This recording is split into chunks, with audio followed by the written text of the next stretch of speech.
Over the last month, Ja Morant has been playing superior to any other guard in the NBA. But recently, Trae Young has gotten hot and he's gotten a spark. And I feel like it's always going to be a thing, Ja Morant versus Trae Young. But right now, who is better? And when I talk about who is better, I'm not talking about who is going to have the better games.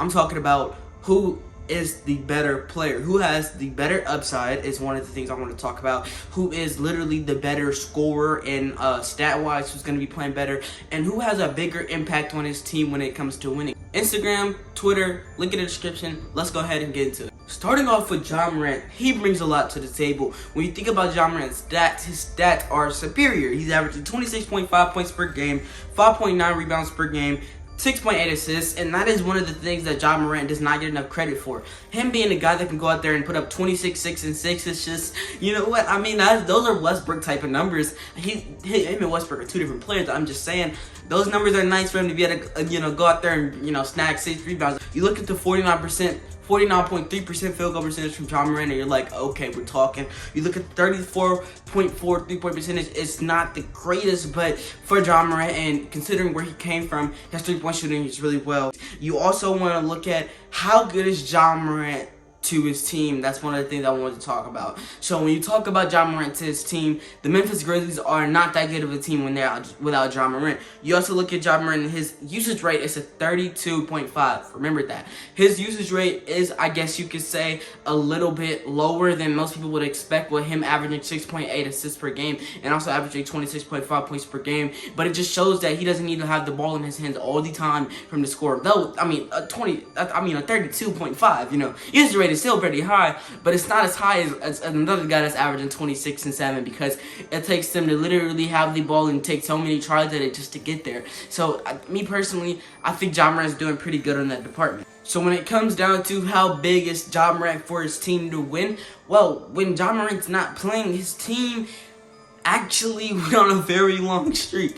But at the same time, they have been on a very long streak with him as well. So when you think about how much of a want and a need it is for Ja Morant to his team, it's kind of like Steph Curry's to his team. His team can get by without him, but Ja Morant is still probably one of the most important players to his team. Now, going back to the stat department, Ja Morant is averaging 6.8 assists per game, like I said, but averaging 3.5 turnovers per game. So his assist to turnover ratio, the margin is like 3. So to be honest, I don't know about that one.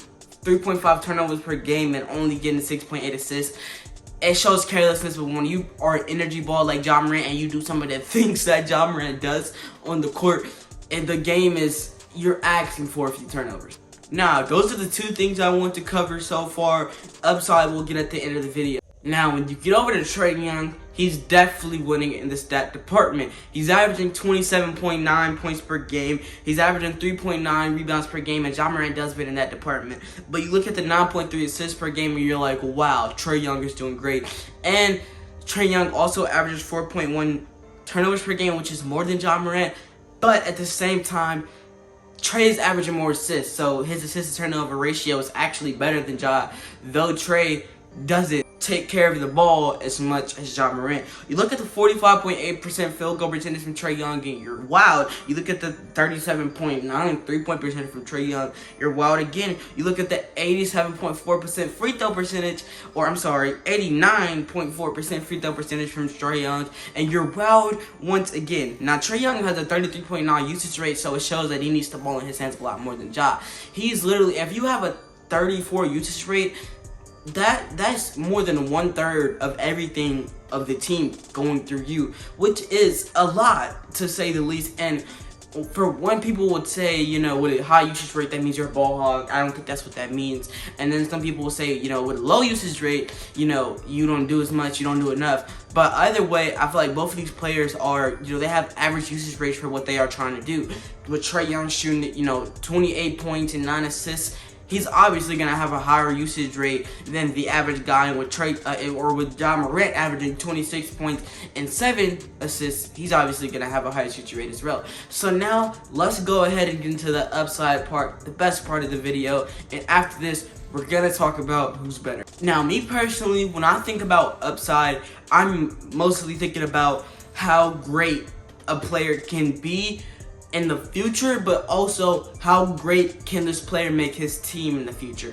And when you talk about upside is when you roll the dice on two players, you pick one, who's going to be the bigger upside for your team and who's going to be the bigger upsided player. Now, Ja Morant is a great player and he has so much potential along with Trae Young. Who has the bigger upside? I got to go with Ja Morant. And when I say upside, that means if this player did every single thing he could do in his will, how good could he be? And you think of Ja Morant versus Trae Young.